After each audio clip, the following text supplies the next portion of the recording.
नमस्कार दोस्तों, आप सभी लोगों का इस YouTube चैनल में आप लोगों का सभी लोगों का आपका हार्दिक स्वागत है। तो आज बात करेंगे नए टैली यूज़र जितने भी आए हैं।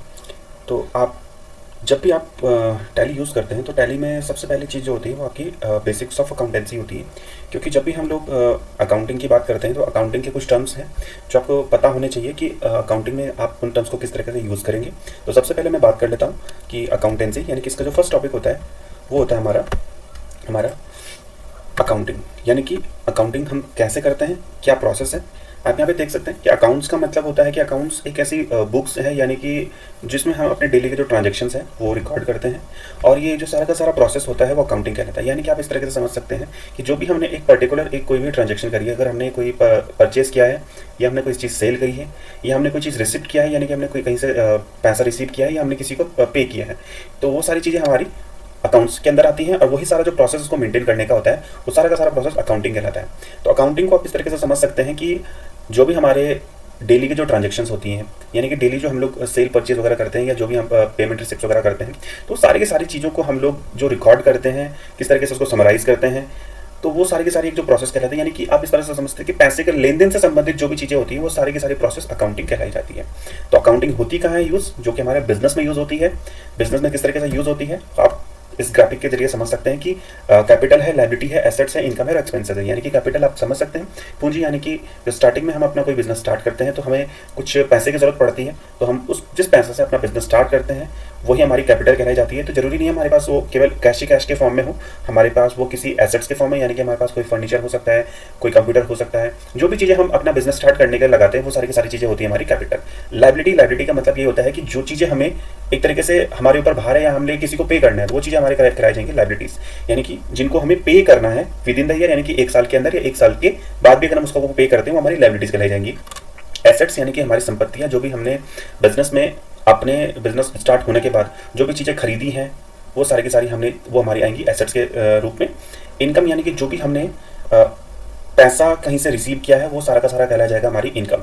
और एक्सपेंसेस यानी कि हमारे खर्चे, यानी आप इस तरह से समझिए कि हमारे बिजनेस में कोई भी खर्चा होगा वो एक्सपेंसेस में गिना जाएगा। ट्रांजेक्शंस यानी कि ये सारी चीज़ें जो मिलाई जाती हैं, capital, liabilities, assets, income, expenses, purchase, sale वगैरह जो भी आप बात करेंगे वो सारी की सारी कराई जाएंगी हमारे ट्रांजेक्शन। यानी कि बिजनेस के लिए ये चीज़ें बहुत इंपॉर्टेंट होती हैं। तो आप बात करते हैं कि हमारे क्रेडिटर और डेटर, यानी कि देनदार और लेनदार कौन होते हैं, आप उनको इस तरीके से समझ सकते हैं। यहाँ पे कुछ डिटेल्स है। डेटर्स आप इस तरह से समझिए जो देनदार है, क्रेडिटर जो कि लेनदार है। यानी कि देनदार वो पर्सन जिसने हमारा पैसा पे करना है, यानी कि जो हमें पैसा देगा। क्रेडिटर जो ऐसा पर्सन जिसको हमने पैसा देना है, यानी कि डेटर वो पर्सन जिससे हमने पैसा लेना है, क्रेडिटर वो पर्सन जिससे हमको पैसा देना है जिसको। आप डेटर इस तरह से समझ सकते हैं कि हमने कोई चीज़ कहीं से खरीदी है और हमने किसी को बेच दिया। हमने कोई चीज़ कहीं से खरीदी है, हमने किसी को बेच दिया, और वो पर्सन अगर हमसे उधार में वो चीज़ खरीदा है वो हमारा डेटर कहला जाएगा। और हमने कोई चीज़ अगर किसी से खरीदी है, हमने उसको पैसा पे नहीं किया तो हमारा क्रेडिटर कहला जाएगा। हमारे बिजनेस में दो चीज़ें डिपेंड करती हैं, डेबिट और क्रेडिट। डेबिट का मतलब ये होता है कि जब भी हमारी लायबिलिटी जो होती है वो डिक्रीज होती है, यानी कि आप इस तरह से समझ सकते हैं कि जब हमने किसी चीज़ का पे कर दिया तो वो चीज़ें हमारे पास से जा रही है, तो इसका मतलब वो डेबिट होंगी। यानी कि अगर हमने कोई चीज़ का पे करा है तो हमारे पास वो जाएंगी डेबिट होंगी। यानी कि अगर आपके पास से पैसा जाता है तो वो आपका क्या होगा, डेबिट होगा। और क्रेडिट का मतलब ये होता है कि जब आपके पास कोई चीज़ आती है तो आपके पास क्या होती है, क्रेडिट होती है। इसके आप एग्जांपल से मैं आपको समझाऊंगा कि डेबिट और क्रेडिट किस तरीके से होना है।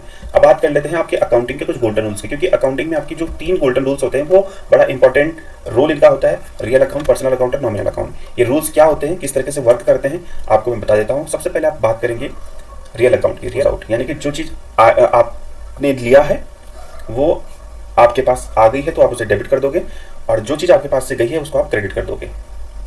यानी कि अगर आपने कोई चीज़ खरीदी, यानी कि अगर आपने कोई फर्नीचर खरीदा तो फर्नीचर आपका डेबिट में आ गया, क्रेडिट में आ गया आपका कैश। पर्सनल अकाउंट का रूल कहता है debit the receiver, credit the giver. Debit the receiver का मतलब होता है कि अगर आपने पैसा, जिस पर्सन ने पैसा दिया वो आपका क्रेडिट में गया, और जिस पर्सन को पैसा मिला वो आपका डेबिट में गया। यानी पर्सनल अकाउंट आपके जो बैंक होता है, आपका इंडिविजुअल कोई पर्सन होता है, कोई इंस्टीट्यूशन होता है, उसी के लिए आप पर्सनल अकाउंट यूज़ करोगे। और नॉमिनल अकाउंट जो कि आपके अवास्तविक खाते हैं, इसको आप यूज़ करोगे। आपके जब लॉस एक्सपेंसेस वो आपके डेबिट हो जाएंगे, और क्रेडिट आपकी इनकम और गेन्स, यानी कि प्रॉफिट और आपका जो इनकम है वो आपकी हमेशा क्रेडिट होंगी। यानी कि आपके जो खर्चे हैं या आपके जो कोई हानियाँ हैं वो आपकी डेबिट हो जाएंगी, और आपकी जो इनकम है और आपकी जो प्रॉफिट्स हैं वो आपको हमेशा क्रेडिट करने हैं। तो रियल अकाउंट आपका बताता है कि कैश, स्टॉक, फर्नीचर, परचेज, ये सारा रियल अकाउंट के अंदर आता है। पर्सनल अकाउंट के अंदर पर्सन और इंडिविजुअल पर्सन आते हैं। नॉमिनल अकाउंट के अंदर आपके खर्चे और इनकम, ये दोनों चीज़ें आती हैं। इसके बाद आपके गोल्डन रूल्स अकाउंटिंग क्या कहते हैं, वास्तविक खाता किस तरीके से यूज़ करते हैं हम लोग, वो आप इस तरीके से समझ सकते हैं। वस्तु एवं संपत्ति से संबंधित लेखा को वास्तविक लेखा कहते हैं या वास्तविक खाता कहते हैं। यानी कि जो चीज़ हमारी एसेट से रिलेटेड होती है, यानी कि जो हमारी संपत्तियों से रिलेटेड होती है, वो हमारे रियल अकाउंट्स कराए जाएंगे। यानी कि अगर आप इसको इस तरीके से समझिए कि अगर किसी पर्सन ने कोई चीज़ खरीदी है तो वो उसके पास होगी डेबिट, और जो चीज़ उसके पास से जा रही है यानी कि कैश जा रहा है तो वो हो जाएगा क्रेडिट। यानी आप दूसरे टर्म्स में इससे समझ सकते हैं कि अभी तो परचेज की बात है, सेल की बात कर लेते हैं कि हमारे पास अगर कोई चीज़ आ रही है तो उसको हम क्या करेंगे, क्रेडिट। अगर किसी पर्सन ने हमारा पैसा देना है तो वो हम उसको करेंगे, हम जो चीज़ आ रही है यानी कि हमारे पास कैश आ रहा है तो हम उससे करेंगे डेबिट, और जिस पर्सन ने दिया उसको हम करेंगे क्रेडिट। ठीक है, तो ये हमारा टर्म्स कहलाता है आपका रियल अकाउंट का। इसके बाद आप बात करेंगे अगला जो है हमारा वास्तविक खाता यानी कि नॉमिनल अकाउंट। ठीक है, पहले हमारा जो था वास्तविक खाता था, रियल अकाउंट का नॉमिनल अकाउंट है, जो कि मैंने आपको बताया था कि खर्चे और आमदनी से रिलेटेड होता है। खर्चे का मतलब आपके एक्सपेंसेस, यानी कि जो भी चीज़ जो खर्चे आपने किए हैं वो आपके खर्चे जाएंगे आपके डेबिट साइड में, और जो भी आपकी इनकम्स आएंगे वो आएंगे आपकी क्रेडिट साइड में। इसको आप इस तरीके से समझ सकते हैं कि जब हमने एक टेलीफोन का बिल पे किया या ऑफिस के कुछ खर्चे हमने पे किए, हम लोग उसको ऊपर डेबिट कर देंगे और नीचे कर देंगे हम क्रेडिट कैश को, या बैंक वगैरह जो भी होता है हमारे पास, जिस तरीके से हम पे करते हैं। और अगर हमारे पास कहीं से पैसा आ रहा है तो हम उसको कर देंगे आपका डेबिट, और जो भी चीज़ हमारे पास आ रही है, जिस चीज़ से रिलेटेड हमारे पास पैसा आ रहा है उसको हम कर देंगे क्रेडिट। तो हमारे नॉमिनल अकाउंट का जो रूल कहलाता है, ये रूल इस तरीके से काम करता है। इसके बाद बात करते हैं पर्सनल अकाउंट का, यानी कि जो पर्सन आपको पैसा दे रहा है, जो पर्सन आपको पैसा दे रहा है उसको हम हमेशा करते हैं क्रेडिट और डेबिट करते हैं रिसीवर को। यानी कि देखो ये रिलेटेड भी है आपका व्यक्ति और संस्था से, यानी कि कोई पर्सन होगा या किसी इंस्टीट्यूशन या किसी बिजनेस का नाम हो सकता है जो इससे रिलेटेड आ सकता है। इसमें एग्जांपल्स मैं आपको बताता हूँ कि मोहन को 1000 रुपये दिया गया, मोहन 1000 रुपये ले रहा है, वहाँ रिसीवर हुआ, उसे डेबिट में रखा जाए। अगर सोहन से 1000 रुपये प्राप्त हुआ तो सोहन 1000 रुपये दे रहा है, वो गिवर हुआ। आप तो इस तरीके से आप समझ सकते हैं कि जो पर्सन पैसा दे रहा है वो हमेशा क्रेडिट में जाएगा, और जो पर्सन ले रहा है वो हमेशा डेबिट में जाएगा। इसके बाद आगे बात करेंगे परचेज और सेल्स की, क्योंकि ये दो चीज़ें बहुत इंपॉर्टेंट होती हैं हमारे बिजनेस के अंदर। तो परचेज इस तरह से समझ सकते हैं, जो भी चीज़ हम खरीदते हैं कैश में या हम उधार में खरीदते हैं या हम किसी डिस्काउंट में, यानी कि अगर हमें कोई छूट मिलती है तो वो चीज़ें हम इस तरीके से परचेज कर सकते हैं और इस तरीके से सेल भी कर सकते हैं। यानी कि कैश में हम सेल कर सकते हैं, कैश में क्रेडिट में हम सेल कर सकते हैं, और डिस्काउंट में हम सेल कर सकते हैं।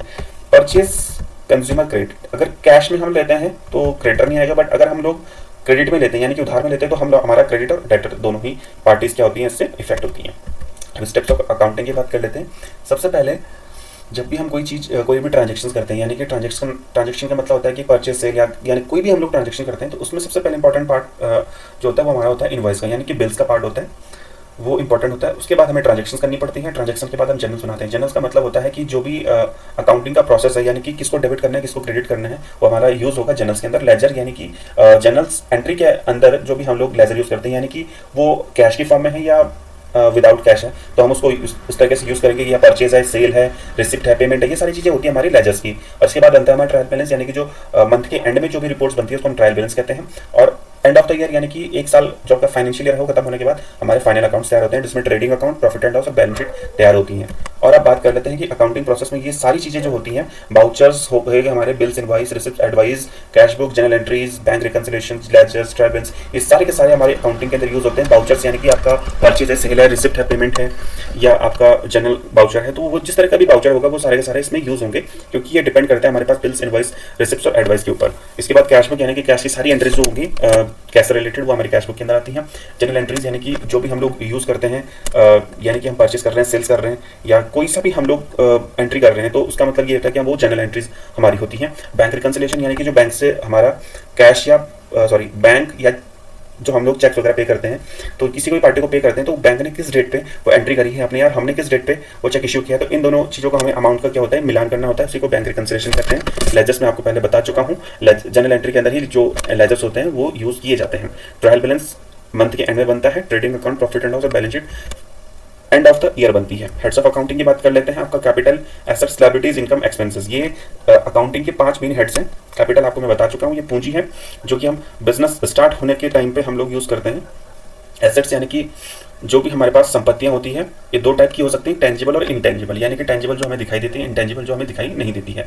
ये हमारे पास होती हैं एसेट्स जो कि हम लोग बिजनेस स्टार्ट करने के बाद अपना बिजनेस के लिए यूज़ करते हैं जो भी चीज़ें। लाइबिलिटी का मतलब ये होता है कि ऐसे फाइनेंशियल डेब्ट्स, यानी कि आप इसको कह सकते हैं कि जो भी चीज़ हमें पे करनी है किसी भी, चाहे वो पार्टी की तरफ से हो चाहे हमारे लीगल तरीके से हो, जो हमें पे करना ही करना है वो हमारी लाइबिलिटी कहलाई जाएंगी। इनकम का मतलब होगा कि जो भी हमारा सेल करने के बाद जो भी हमारे पास रिसीव होता है या जो भी हमारे पास रिसिप्ट के तौर पे कोई भी चीज़ आती है वो हमारी इनकम कहलाई जाएगी।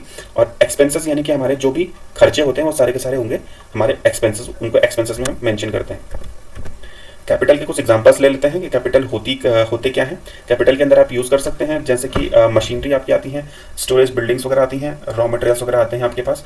इसके बाद आपकी आती है एसेट, ये 3 टाइप की होती हैं, फिक्स, करंट और फिक्टिशियस एसेट्स। फिक्स एसेट्स यानी कि जो लॉन्ग टर्म के लिए आप यूज़ करते हैं, जिसका जो पैसा होता है आप बहुत लंबे टाइम के बाद आपको उसको रिसीव होता है। Current assets at a time तो नहीं कह सकते, बट विद इन ईयर आप इसे करंट एसेट्स को आप इसे जल्दी से जल्दी आप कैश में कन्वर्ट कर सकते हैं। फिक्टिशियस एसेट्स ऐसी होती है जो भी हम बिजनेस स्टार्ट करने से पहले हमारे जो खर्चे होते हैं उनको हम फिक्टिशियस एसेट यानी कि प्रिलिमिनरी एक्सपेंसेस, डिस्काउंट वगैरह जो भी हम देते हैं वो हमारी फिक्टिशियस एसेट्स कहलाई जाती हैं। इसके बाद बात करते हैं लायबिलिटी भी हमारी 3 टाइप की है।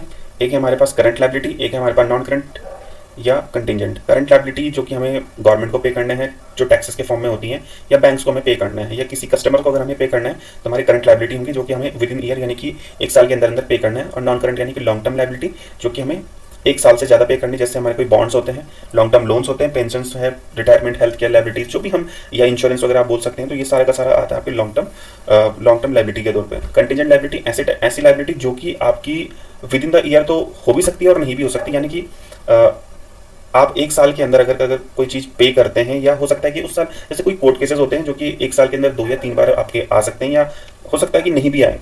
तो इस टाइप की जो खर्चे होते हैं या जो भी आपकी लायबिलिटी होती है उनको हम कंटिजेंट लायबिलिटी के अंदर मेंशन करते हैं। बात करते हैं आगे एक्सपेंसेस की, कि एक्सपेंसेस में आपके 2 टाइप के होते हैं, एक होते हैं आपके इनडायरेक्ट और एक होते हैं डायरेक्ट।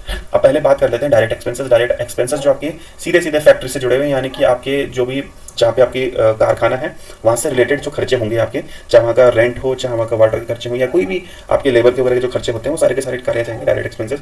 इनडायरेक्ट एक्सपेंसेस आपकी सैलरी से लेके आपके ऑफिस से जो कि ऑफिस का जो खर्चा होगा सारा का सारा वो होगा आपका इनडायरेक्ट एक्सपेंसेस के अंदर। यानी कि डायरेक्ट एक्सपेंसेस जो कि फैक्ट्री के एक्सपेंसेस बोल सकते हैं, इनडायरेक्ट एक्सपेंसेस जो कि ऑफिस एक्सपेंसेस आप बोल सकते हैं।